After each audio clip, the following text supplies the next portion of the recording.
Coming up on Twice the Terror. The restaurant they ate at for the first 3 seasons was called Choky Chicken. And it wasn't until season 4 that some executive went, wait a second, what's the name of the restaurant?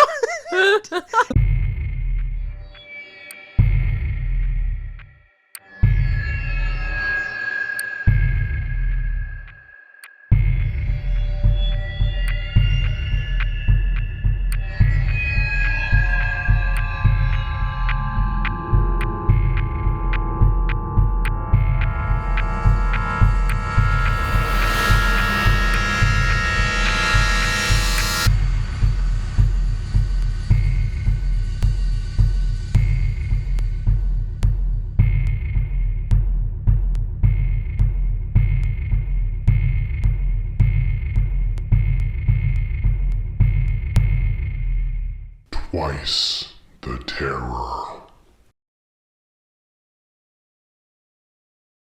Welcome to Twice the Terror. I'm Ryan. I'm Kat. And we are your hosts. The way this show works is every week we have a topic. We each bring in something to discuss on said topic to entertain you, the fans, the people who are listening, and the first-time listeners as well. And for this week, Kat, what are we talking about? So we were going to talk about 90s media and whether or not it was just straight up scarier back then. 100%.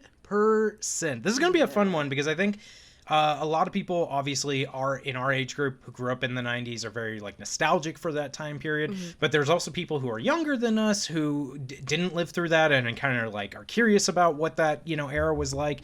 And I think this is a fun one to kind of just break down and look at things that we remember and grew up with, but also just kind of look at modern media as well and kind of see, how does it stack up? How does it compare? Yeah, absolutely. Yeah. Let's kind of jump into this. Like I said, this is a kind of, for anybody who's listened to the show before, this is a more kind of casual episode, I would say. We're not going to do a whole lot of, breakdown of facts. I do have some stuff written down, but it's going to be kind of more casual. We're just going to discuss things that we like and kind of look at them, see, if times have changed as much as it feels like. God, I sound old. I sound like old man yells at cloud, being Abe Simpson style. Yeah. But truly, it does feel like a very different time. This was the best homework I had to do because all I did was just sit around and watch hours of old shows from the 90s. It was fantastic. Yeah, I 100% agree. It was a ton of fun to be able to do this. A few things I wanted to say before we kind of get started. So for anybody out there who is sick of hearing people be like, the 90s was the best decade or what, exactly. Look, everyone's going to have a preference with the decade they grew up with. That's a very important thing, especially shows that you watched as a kid or, things you read as a kid or things like that. They're going to make a huge impact on you. Yeah, and for sure. So people are going to feel differently about, people who are younger than us, this stuff may not obviously isn't going to be as nostalgic or have that same kind of impact. But that doesn't mean that what people grew up with is bad. Just because we're going to kind of compare and contrast doesn't mean that it's inherently bad. Same with people who are older than us. I definitely had a lot of trouble with it wasn't trouble per se, but there was a lot of shows that I was looking up and I'm like, oh, I remember the show and it was so good. And it was something I definitely watched a lot of. And then I realized, oh, this is from the early 2000s. And I don't know if you're an early aughts kid, I was as well. I mean, I was born in the 19th century or the 1900s. I was a 1900s kid, but there was a lot of shows from the 2000s. So I feel even still we could do a show for we could even do another episode of early 2000s media.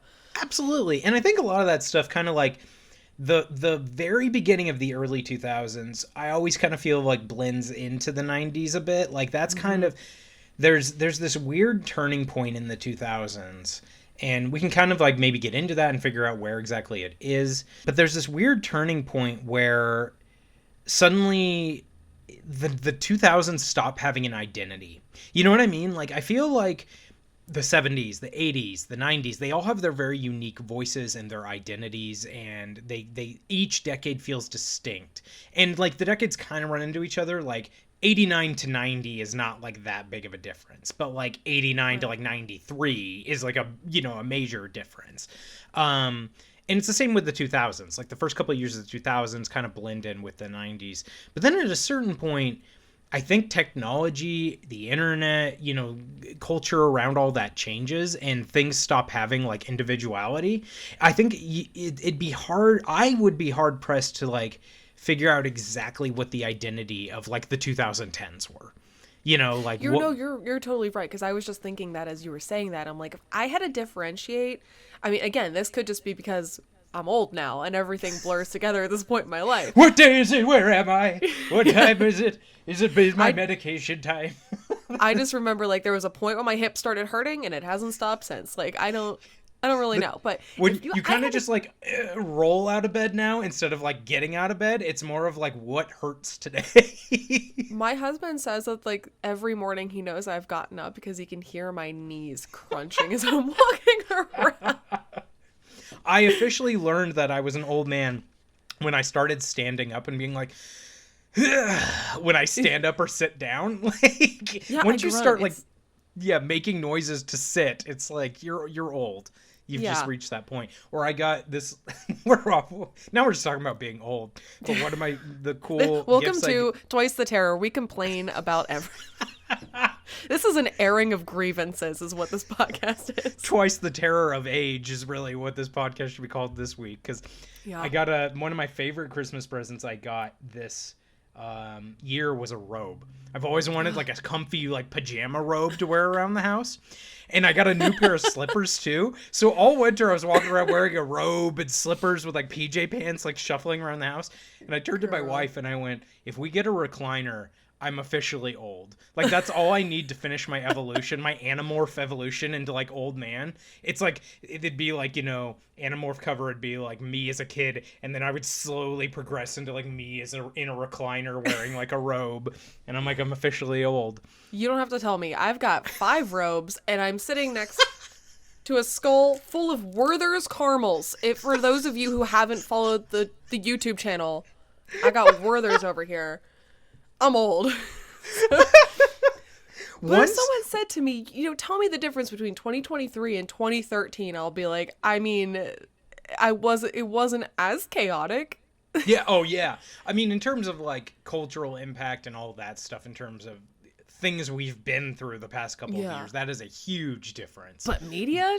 I have no idea. It all blends together.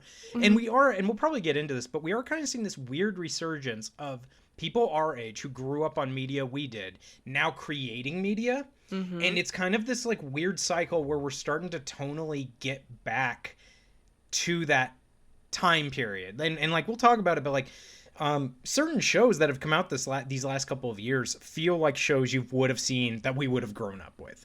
Because I'll be like the first to admit it. If a show is good, like I don't care if it's animated or I don't care if it's live action or whatever. Like that, I've never been one of those people that's like, well, animation is for children. It's like, no, it's not. It's like animation's for who doesn't like a good cartoon? Like, and there's certain shows that have been really good, better than a lot of live action shows I've seen recently, and they feel like more like stuff we grew like. I mean, good example is Gravity Falls, which came out a few years ago and is so good and feels like something we would have grown up with. As well as Over the Garden Wall. Yes. Over the Garden Wall, I really wanted to include that. And I'm like, oh, that's like, this is definitely like 2000 stuff. Don't ask me what year it came out, because again, time isn't real for me anymore. But I think it was 2013, somewhere around there, 2013, 2014. But yeah, but it does a blackout era for me. It's gone. Yeah. But yeah, Over the Garden Wall, again, it's this weird experiment. I mean, shows like Regular Show, God, what else? Like, and obviously we're talking just about Flapjack, what did I just finish? The Owl House. I don't know if you've seen that, but it's fantastic.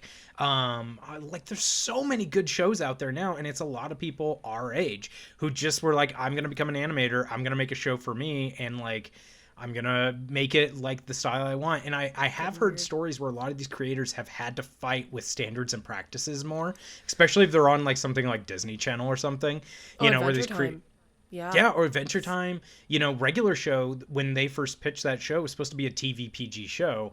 And so they like, quote unquote, swore Like, they'd say stuff like, "You're pissing me off." But then later on, Cartoon Network was like, "Well, we can't have this." And they had to redub episodes to air in, like, earlier time slots. And it was like, but this is what you wanted. And so, again, this kind of gets back to what we're talking about, which is, are things more strict now? Like, you know, I wrote this down that, like, the 90s is a time that, like, you really can't recreate, because it was this time period where, like, we were out of the 80s, which of course you had stuff like the Cold War and things like that. People were in fear, and like a lot of the 80s was about marketing.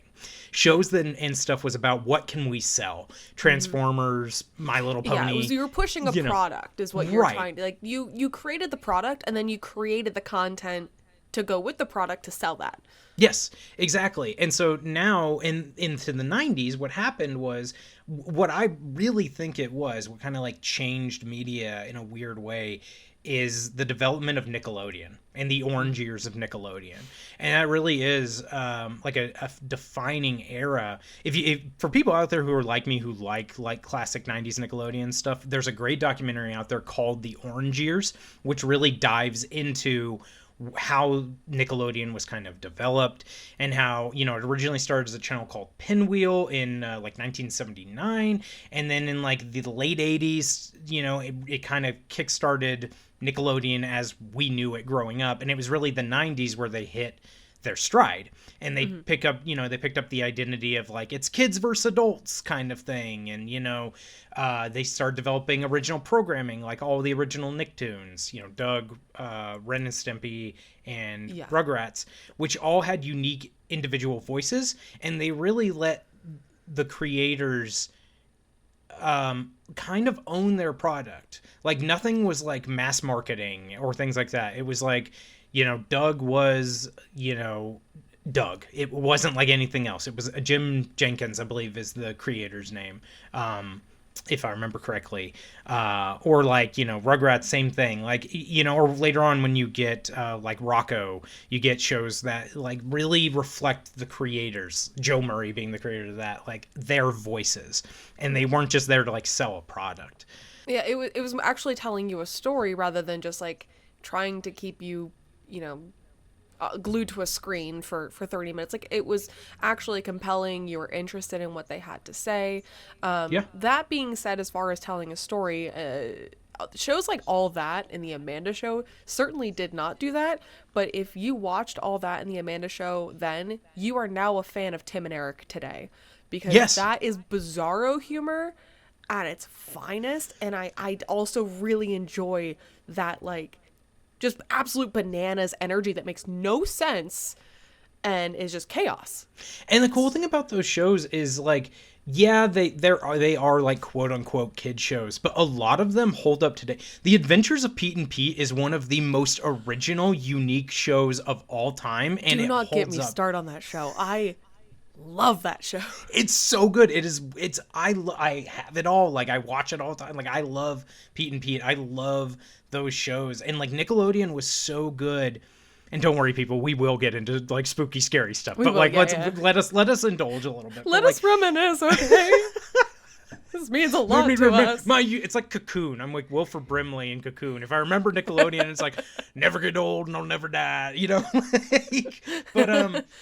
But no, truly, I mean, Nickelodeon also like was great at having a unique channel voice and allowing, like, they knew how to tap into audiences, and did their whole goal in the 90s was, let's do the things that other people aren't doing. That's where something like Snick came along. Saturday Night Nick. They did a programming block because they were like, well, we have this like teen market that, you know, on Saturday nights, they're, you know, too old to be like hanging out with like, you know, kids or whatever, and they're too young to be like out partying or whatever. And TV in the 90s on Saturday sucked. Like, the channels didn't market because people were out. So they're like, all right, we're gonna do that. So they created Snick, which was a 2-hour block of like shows that, like All That, you know, that were aimed at like slightly older audiences that still watch Nickelodeon and stuff, but weren't, you know, they weren't like little kids or anything like that. And that's, you know, again, you had shows. Pete and Pete did air in that sometimes. The Secret World of Alex Mack. Oh yeah, that was a good show. of course, one of my favorites always ended the night, which is Are You Afraid of the Dark? And like that was a show that wasn't afraid to be more scary, which we'll talk about. But this is why when people reminisce about the 90s, it's so important, because that Nickelodeon really started something that followed into like Cartoon Network. Cartoon Network started developing. It went from like a Hanna-Barbera rerun channel to having its own voice as well with the cartoons. And it made the channel feel like its own universe with like the bumpers that they did and Cartoon Fridays and, all this stuff. And the 90s was this weird era where we were the last era to remember what it was like before the internet, but also started getting the internet in its infancy. And so like things kind of changed, and like TV still felt interactive, but also in like scheduled events, like I said, like Snick or Cartoon Fridays or something where you're like getting together with your friends and going and like watching this 2-hour block of like whatever it is and like eating snacks and having a good time. And like they had shows that weren't kid shows. You had stuff like Monster Vision with Joe Bob Briggs on TNT, which was also like, programming to like wait and see and watch. And it was this era where, you could go on to like, you could have the scheduled TV programming, watch it, but then you could also go on to forums or go online and like hear people talking about it before it became what the internet is today, where everything exploded and like everyone's got an opinion and you know what I mean? Mm-hmm. It was more of a community thing versus a individual I'm right, you're wrong, which a lot of stuff boils down to, sadly, on the internet today. For any of the like the Zoomers too, like any of these, I certainly don't have a problem with Gen Z. I actually really enjoy Gen Z. You kids are weird as shit, and I love that. I'm living for it. But I do, obviously, I get us millennials, we're chuggy or whatever it is. So all we're saying is just keep in mind that like we're the ones who kind of grew up on the internet. We're the ones who developed internet culture. We're the, we created, what you currently know as memes. We coptered so that you guys could know. You guys could like floss or do the whatever the dances are now. We said dumb shit like rafflecopter, so that way you kids could, enjoy your TikToks and your little dances and stuff. And that's great, and I love that for you. And that's the thing. That's not a bad thing. Like when I say like the internet has kind of like devolved into like, I'm right, you're wrong, opinion-based stuff. That's not all of the internet, of course. There are great it's probably about 97%. But yes, there's a huge chunk of it, which is like there are times where like I'll watch a movie or something and be like, oh, I really enjoyed that. And then I'll go online and it's just people angry. Like so Reddit, you're on Reddit. Yeah, yes, Reddit for sure. But like nobody can just be like, okay with something. I think there's a great communal element to social media, which is like, again, why a lot of us kind of got into it. But I think there's also like this dangerous aspect of it of like, if you have the quote unquote wrong opinion about a movie, and we're talking about like not serious stuff, like we're not talking about politics, we're not talking about like that, just to be clear, like, so we're referencing me roasting Ryan for liking Exorcist 3 is what we're talking about. Yes. Which, by the way, I did watch that. I did get it and watch it. Yeah. It was really good. So I take back, I rescind my statement. I should have watched Exorcist 3. It is actually really good. When that spooky little bitch came out of the closet, was like, ooh, like that sent me. I was like, best jump scare ever. It's so good. And it's like such a great build up. God, that's such a good movie. I'm glad you watched it and liked it, because I was like afraid. I was like, oh, maybe I'm way wrong on it, but no, I think you have a good point though. Is like right now we're saturated in opinions. Mm-hmm. Everyone has an opinion, and now we have to hear everyone's opinion on everything. And the nice thing about the 90s is that you didn't have someone constantly commenting on something, but also you didn't have all these production companies, media companies, executives for different broadcasters like Nickelodeon and Disney and Cartoon Network constantly farming for data on the website to see what people had to say about their show, and if they know we're in this exactly, we're in this time period where like people have huge influence on the direction of media, and that's both good and bad to some degree. You get cool events like the Snyder Cut of Justice League, right? Which is like very clearly even if you don't like that cut, I think most people would still argue that is a way better, more full version of that movie than what we originally got in the theatrical version. However, that's a double-edged sword, because then it's like you also are trying to like just listen to what the masses want. And sometimes, let's be honest, like the masses don't always know what people want. Like it's this weird thing where like the 90s were, how did I put it? They, you know, movies and books and stuff, because we didn't live in this world as much of like instant reaction. Things were allowed to be kind of more boundary pushing and creative and different. Take Ren and Stimpy, for example.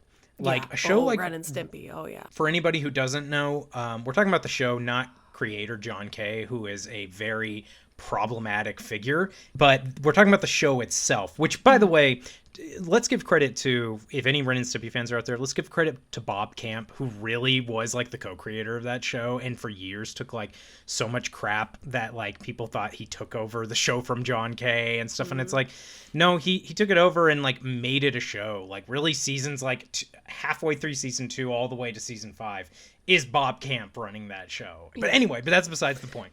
We're talking about just the show itself. The show, you would never ever get a show like Ren and Stimpy today, which just and you Not know, a chance. obviously like a lot of that stuff was boundary pushing, and there were parents and people who were upset with it, but it also influenced a ton of people and their sense of humor and like the weirdness of it. And there had never been a show like that. Like Ren and Stimpy personally or purposefully drew their characters off model, and that became like a huge influence on TV today. Like, or games, there's a game that just came out called Pizza Tower, which is highly inspired by the animation style of that. Like the characters are never drawn on model, and it's all for comedic effect, and it's you know, check it out, it's a really cool game. And that's all because of the stuff we kind of grew up with. Media today is so scared of pushing the envelope or doing anything off model or do anything that might possibly not fit what you know the median average interest is. That is why all those shows on Cartoon Network and Disney, everything all look the same now. To be fair, that's because a lot of these animators are coming out of CalArts, and not to like go on that whole spiel, but everyone at CalArts is taught how to draw the exact same way, because that is what has been considered marketable. And we're just kind of reminiscing about a time where everyone's like, I don't know what people want, but let's just, and not to say they didn't have control groups or think tanks or anything like that, but they're just like, let's go ahead and make a show called Cow and Chicken, and let's just have one of the characters be a naked red devil who's just weird.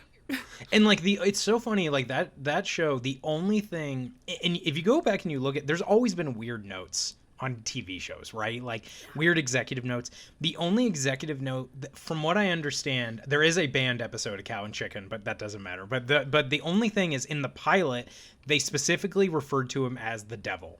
He calls himself the devil. It's an episode where Chicken is smoking cigarettes. And so like the whole idea is like the devil grabs him and is like, you know, basically like making him smoke as many cigarettes as he can and all this stuff.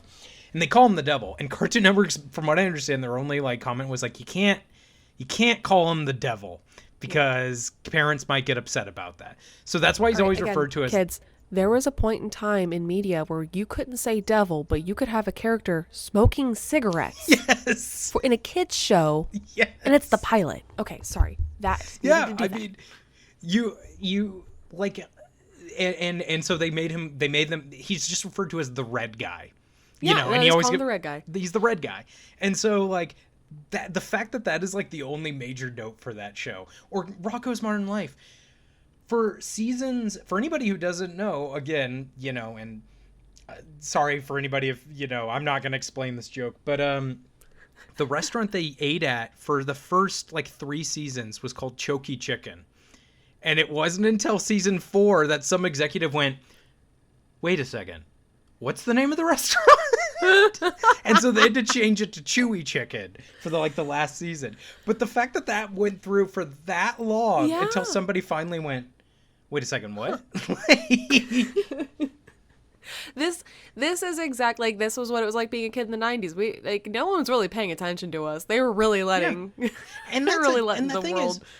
That is totally a joke for adults, but not in the way of like DreamWorks, where it's like, we're gonna put in this adult joke that clearly, wink, wink, nudge, nudge. We're gonna Shrek name is him gonna Lord say something. Farquaad, Yeah, you know. yeah. It's like, it's not that. It is a joke for adults, but it's also not like put in there because it's like, well, we're gonna put one in for the adults because they're watching. It was more just like the creators were creating whatever show they wanted to create. Meanwhile, you cut to today. God, we do sound old, but like really, truly, there is a story that Alex Hirsch, the creator of Gravity Falls, told, which was on. I can't tell the story better than he can, but I'm gonna tell it anyway. They had a Halloween party flyer, and it was for like, hey, come to this Halloween party, and it said something like, you know, no parents, bottles will be spun. Like basically, it was like they're gonna play spin the bottle, and Disney's like, you can't play spin the bottle. You can't say that. It's not appropriate for our standards and practices. You can't do that. And like, they're like, and Alex Hirsch is like, why? And they're like, well, what if kids start playing spin the bottle? And he's like, they'll kiss. Okay. Like, I don't understand. Yeah. And then they're like, well, you can't do it. So I guess he said he was like looking through all kinds of Disney Channel shows, trying to like find, he's like, somebody must have played spin the bottle at some point. And he's like, he couldn't find it. So finally he was like, screw it. And he wrote that on the flyer, it says, not SNP approved. SNP is standard and practices. And that's the note they would give him on things, is not SNP approved. And so he sent it, he's like, fine, this is what the flyer's got to say. And SNP was like, you can't put that on there. Like, kids won't get this joke. And he's like, yeah, but is there anything inappropriate with it? And they're like, not SNP approved, has been approved by SNP. And so, like, if you watch that episode, it's the Halloween episode or the Summerween episode, they literally show that flyer and it says not SNP approved on it, because like that's the battles they have to fight nowadays for things. And it's like, that joke is harmless, you know, ultimately. And I love really, these TikToks I'm seeing now where it's like, you can't make a joke about spin the bottle on Disney, but a kid can go on the internet and they can see some pretty interesting things, not gonna say specifically what. right. You can see, yeah, like it's an absurd, it's all about people covering their butts, basically. You know, these channels being like, if we make the wrong joke or we do this wrong thing, because like, here's the thing, you have to have faith in your creators that they're going to know what is and isn't appropriate for the channel. And if it's not the case, if you have a creator, and there have been cases like we talked about, or like cases that have come up recently where creators are problematic people, then you get rid of the creator or you cancel the show. Like, you know, that's on the channel to like police that and understand the people you're hiring, not like then police them once they're hired and be like, you can't make that joke. Like, that feels kind of backwards to some degree. All right, so you had mentioned that one of your favorite shows that came on SNCC was Are You Afraid of the Dark? And so I feel like a good place for us to start is with the two juggernauts of creepy, scary, dark kids media of the 90s, and that's Are You Afraid of the Dark and Goosebumps. I've got all kinds of info on both. Yeah. I mean, how do you, okay, for anybody who doesn't know, Are You Afraid of the Dark came first, in terms of like TV shows. Mm-hmm. Are You Afraid of the Dark was an anthology TV show, aired on Nickelodeon, aired on SNCC, Saturday nights, 9:30. It was always the closing show because it left you with this like creepy, sense. And by the way, there are still episodes. Yeah, it's cheesy. Yeah, it's fun. It's not going to scare you as an adult, but there are still some really good episodes and truly some still really creepy episodes of that show. The Tale of the Ghastly Grinner was the worst for me. I don't know if you remember that one. Of course. Yeah, Ghastly Grinner. Like, please, feel free, for anybody who hasn't seen it, feel free to explain. This episode, Grinner? I think about it regularly. So basically this kid likes to draw comic books, and he suddenly gets this invitation or this letter one day from a comic book shop. He goes there, discovers that there's this unfinished comic that essentially writing this comic destroyed the author, and so they're hoping that this kid can kind of like take on the legacy. Soon he finds out that the villain in this comic, the Ghastly Grinner, who is just an absolutely demented jester, Yeah, he kind of looks like a good way to describe how he looks is take Jack Nicholson as like the cheekbones of Jack Nicholson in the Tim Burton Batman. Yes. And then paint him yellow, and then he's got like jester clothing on that's yellow and blue.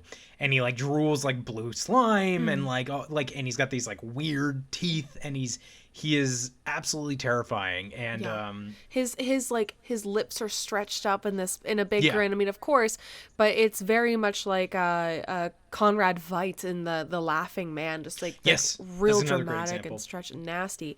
And the part, so like I'm not afraid of clowns, and the jester part didn't scare me. What scared me were the parents, because he would get a hold of the parents and then they would start maniacally laughing, and then this like blue slime stuff is like drooling out of their mouths and running down their fronts. And like there's a part where the kids are on a bus and they're trying to like run away or something, and the bus driver's head just snaps around 360 Exorcist style, and he's just got slime running down him, and he's laughing and like driving the bus crazy.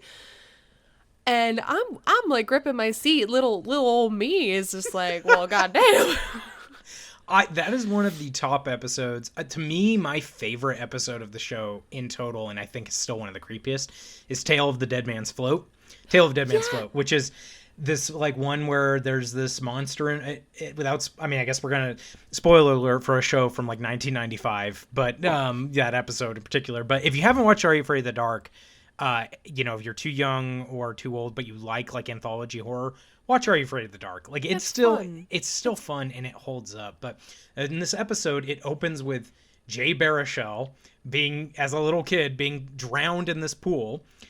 They close the pool off in the school, and there's events that happen and blah blah blah plot. This guy likes this girl, etc., etc. But anyway, they open this area up and they find this old pool in there, and it's where this invisible creature lives. And it's like you never see it. It's very Jaws like until the very end, where they throw this like acid in the pool, and suddenly like it covers this creature. And it's the skeletal figure with like goo and like stuff hanging off of it, like, and it's all almost like red. Moss and or like algae just dripping and like.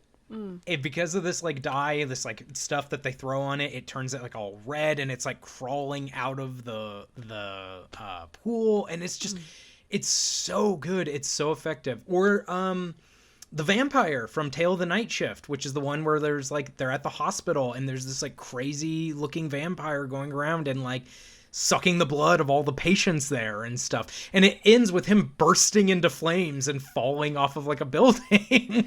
And this is stuff that we were allowed to watch. Like, I mean, it was on late and everything, but this is what we were watching right before bed. Like I'm watching this and there's this crazy jester running through a house and parents are laughing and there's ooze running out of their mouths, or like you're in a pool and there's this invisible monster skeleton thing that's grabbing you and pulling you under, like shit like that.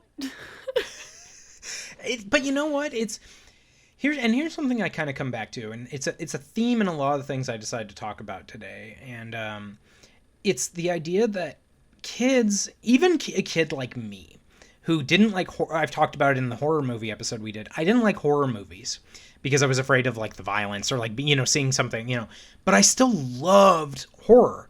I just didn't know it. Like I loved Halloween. I loved Halloween episodes, and I loved Are You Afraid of the Dark?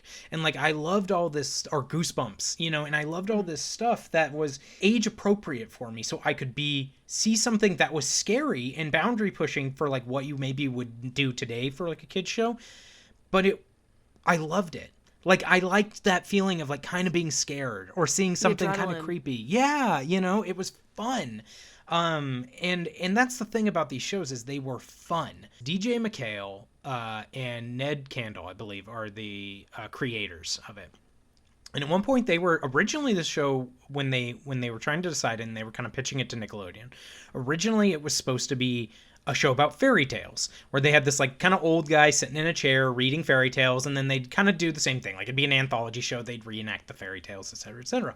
But they were kind of developing that, and at one point, I think Ned asked DJ, like, what kind of stories did you like? And he's like, I liked scary stories growing up.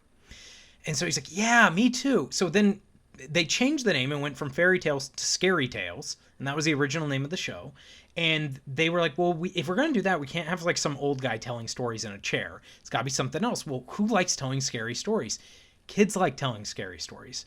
So that's where they came up with the wraparound segment, which is probably just as famous, if not more, than the show itself, which is the Midnight Society. Every episode opened and closed with the Midnight Society, this group of kids, like sneaking out, hanging out in forests around this campfire, and they would tell scary stories to each other. So each week someone would tell the story. They'd throw some, it was dust, but it was non-dairy creamer on a fire, which, by the way, don't do that, kids. Like, you know, or anybody listening, don't, because that could be very bad. Yeah. But yeah, you throw a little bit on there and it'll cause like flames to go up, and then they tell the story, and then we end the show. But because it was like this through line, people became attached to these characters, and you wanted to see what story the Midnight Society was telling that week and stuff.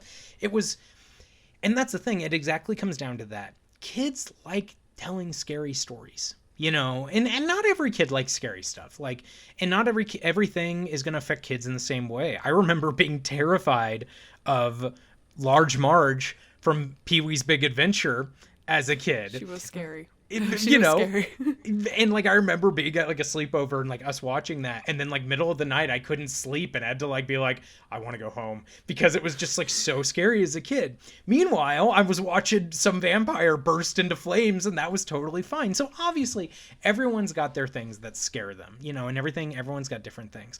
But ultimately, kids, that's the great thing that Nickelodeon and early Cartoon Network did as well, is like, kids like feeling like they have something that's theirs. That's something maybe adults don't really like, or something like that. And the more parents really want to be involved, and they want to make sure what the kids are doing. But what was great about something like Are You Afraid of the Dark is like no one really knew about this, and like these kids had their own little community that was just them. Like no one was telling them what they could or couldn't do or couldn't say, and also it really spurred creativity, because the whole point of the show is that these kids are storytellers. Yeah. And that these are the stories that they've written to tell their friends and show their friends. So it was like they had a soundboard. They had like a writers group, and it was nice.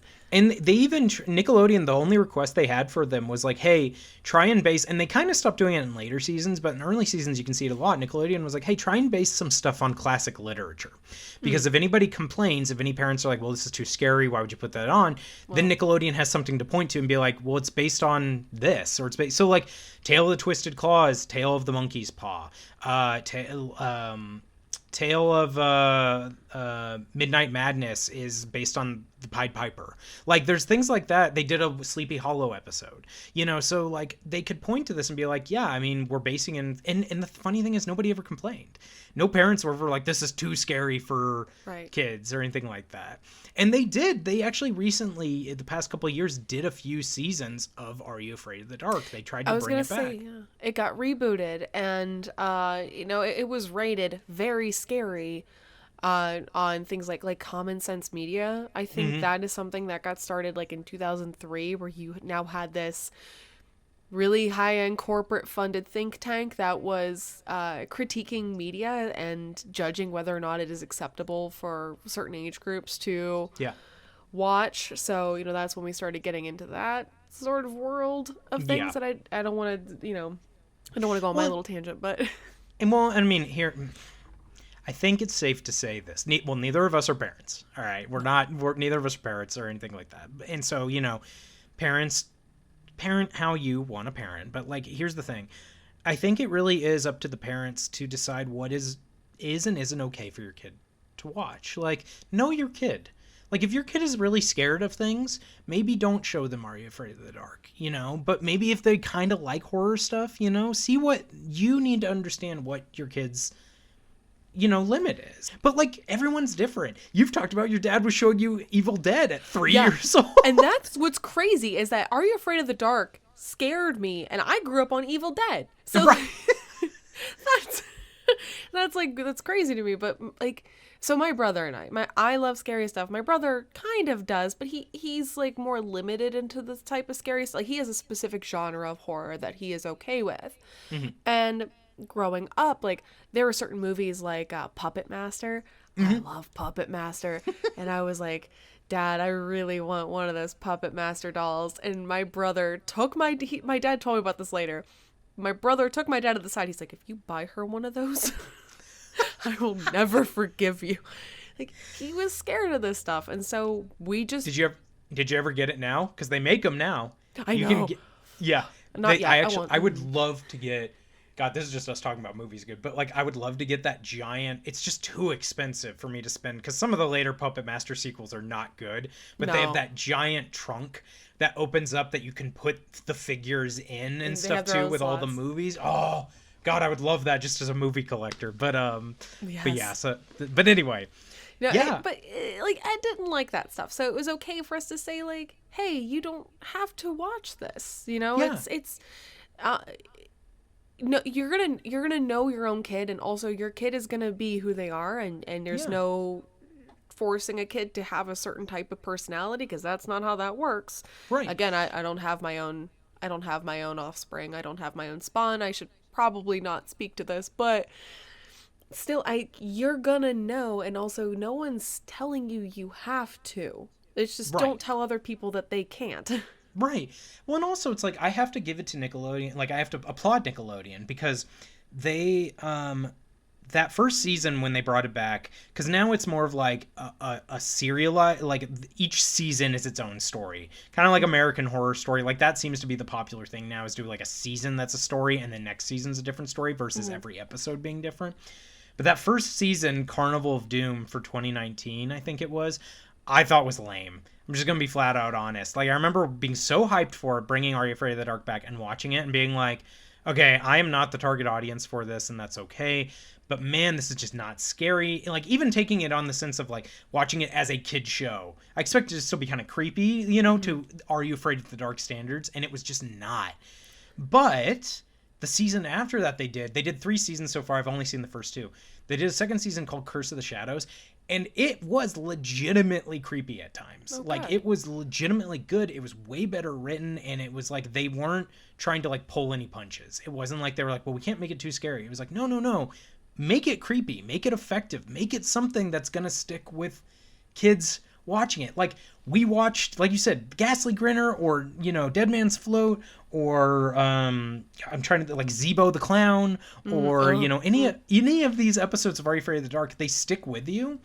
But I don't think negatively on Are You Afraid of the Dark. I think I remember watching it with friends, or my mom loved the show, so I remember gathering with her on Saturday nights to watch Are You Afraid of the Dark together. Like, that is the type of stuff that I remember and love about that show.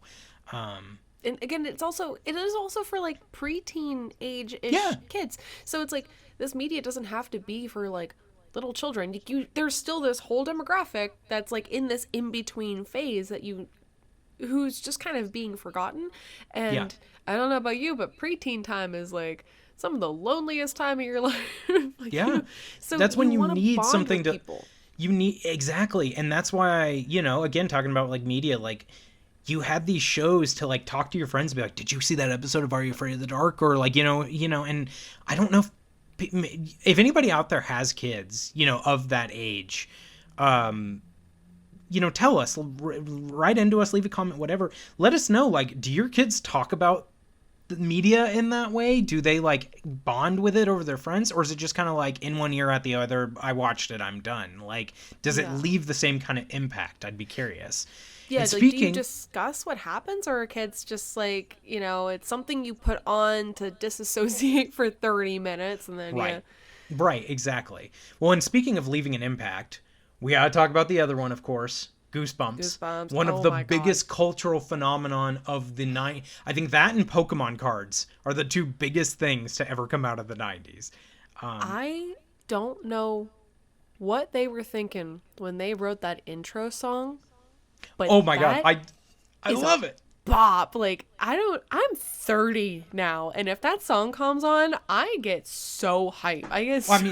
intros, man, like, and talk about the difference. Like, Goosebumps aired, the TV show we're talking about, because we'll talk about the books too, but like the show aired mostly on Saturday mornings on Fox Kids. Like, they did eventually, like, the first episode aired in 95, October of 95, I believe, as a like primetime event.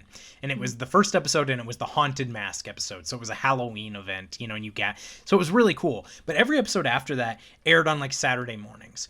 And to me, like, the Goosebumps theme versus the Are You Afraid of the Dark theme tells you what kind of show you're gonna watch. Goosebump, it's like creepy, but it's light, and it's the bump bump bump bump bump bump, you know, and it's like kind of goofy, sillier. but yeah, but scary and kind of creepy and weird. And so you're like, okay, Saturday morning makes sense. That Are You Afraid of the Dark intro, when that and it's like the boat floating on the water and the blind, you're like, oh, we're in for some shit. Like, you know, like you could just tell it's tonally different. And so like these two get compared a lot, but they're also, because they're anthologies, but they're very different and very tonally different. Like, with Are You Afraid of the Dark, you had that overarching story of, like, these kids. I don't know if they're at a camp or if they just live in a neighborhood by the woods. I don't know. But, like, these kids meet up and tell these stories. But with Goosebumps, it's just every episode's a different story being brought to you by R.L. Stine, Icon. But yes, R.L., like, it was less episodic. Yeah, it was each episode was mostly, there were 74 episodes in total, and I think the only ones that weren't based on some sort of Goosebumps book, there was 3 they called Chillology, and they were completely original stories. But other than that, every episode was based on one of the Goosebumps books. I loved the show growing up, but like the books, I mean, the books are where they were at. The choose your own adventure format is just, it is what I needed from books. First off, from books, but also from horror. I love the choose your own adventure option. Yeah, I mean, that's the thing about Goosebumps is there were I mean, that first book, so R.L. Stine was actually like, he worked on Allegra's Castle? It's a Nick show no one remembers, like, but yeah, like I think it was Allegra's Castle he worked on, but also he was a humorist. Like, he wrote like joke books for kids and stuff. And one day somebody was like, I bet you could write, you know, scary stories for kids, and he was also writing the Fear Street books, which were aimed at like a high school, you know, audience, which were more gory and stuff like that. I had a couple of those too. What's that? I had a couple of those, yeah. Mm-hmm. But they recently turned them into like a trilogy on Netflix, which to be fair, I wasn't super fond of, but like, you know, totally different market. But there was no like kids horror book. Yeah, well, there was, which we'll talk about, but like in terms of like a book series like Goosebumps, there really wasn't anything. And R.L. Stine just tapped into this thing that was missing, which was books that were fun to read, scary enough for kids, but also safe for kids. And he's even talked about that, if I remember correctly. Like, he's talked about things like Goosebumps was a fun, scary escape. You know, you maybe had things going on in your life as a kid, like real world problems. You know, maybe, you know, you were being bullied, or maybe you were, you know, your parents were going through a divorce, or like, you know, whatever, or maybe you just felt sad or down or whatever. And Goosebumps was a safe escape to be like, this is scary, but it's not real world scary. I am in control of what's scaring me. And that's also something I kind of wanted to like talk about the last time we had talked about scary media and movies and things like that, is like, they say that like people who watch horror and stuff, you know, they tend to have more anxiety. We don't have anxiety because of horror.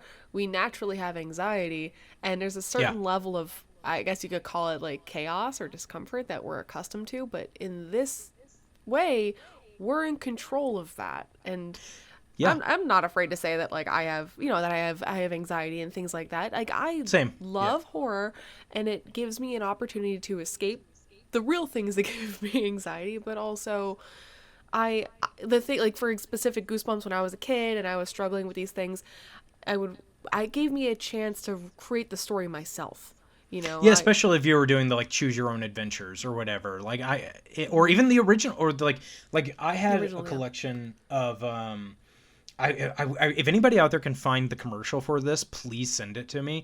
I got second place in a contest on Fox Kids. It was a contest of have a dinner with R.L. Stine. Lit. And the first place winner, there was only one. You got to have dinner with R.L. Stine and stuff. But the second place winner, I think there was maybe like 100 or something like that.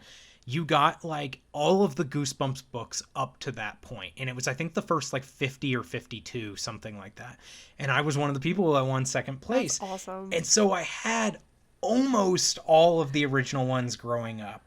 And I've actually been rebuilding, because I donated them to, I think, a library or something. Like at some point I was like, well, I'm not going to read these again, and give them to somebody who can read, who will enjoy them and stuff. Pass on the next generation. Yeah. But now as an adult, I'm also like rereading them and buying them as I find them and stuff. And I'm like halfway through recollecting them, that original 62.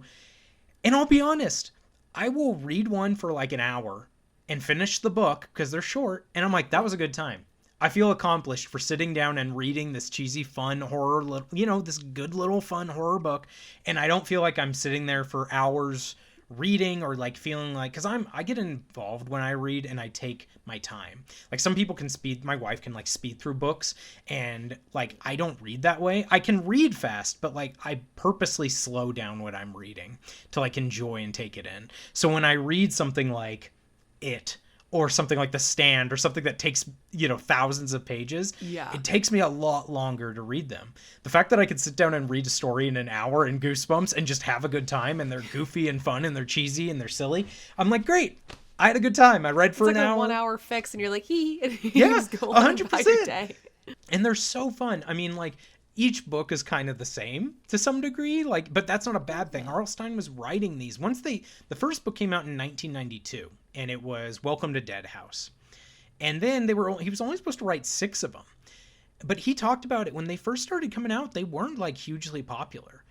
But this is something that you can't explain. Again, we were talking about like these books would either become massive hits and then they would just like, they would burn hot and go away, or they would just kind of be left to the side in today's era. Just kind of like people would, not really read them.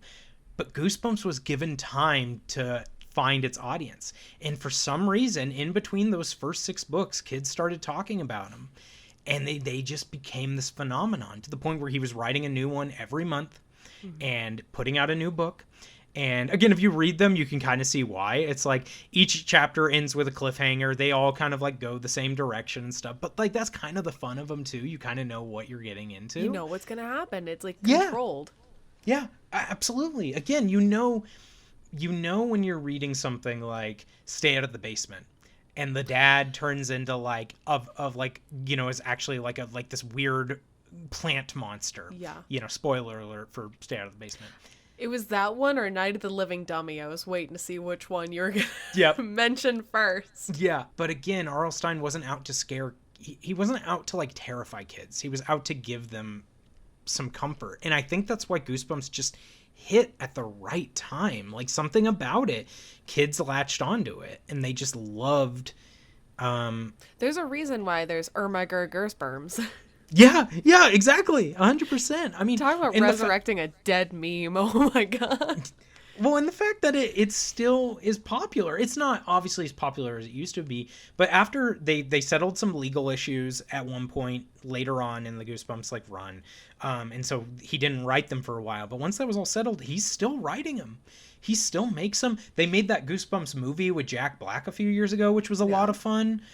They're doing a reboot series coming up as well, which is going to be like hopefully good. I don't know, but.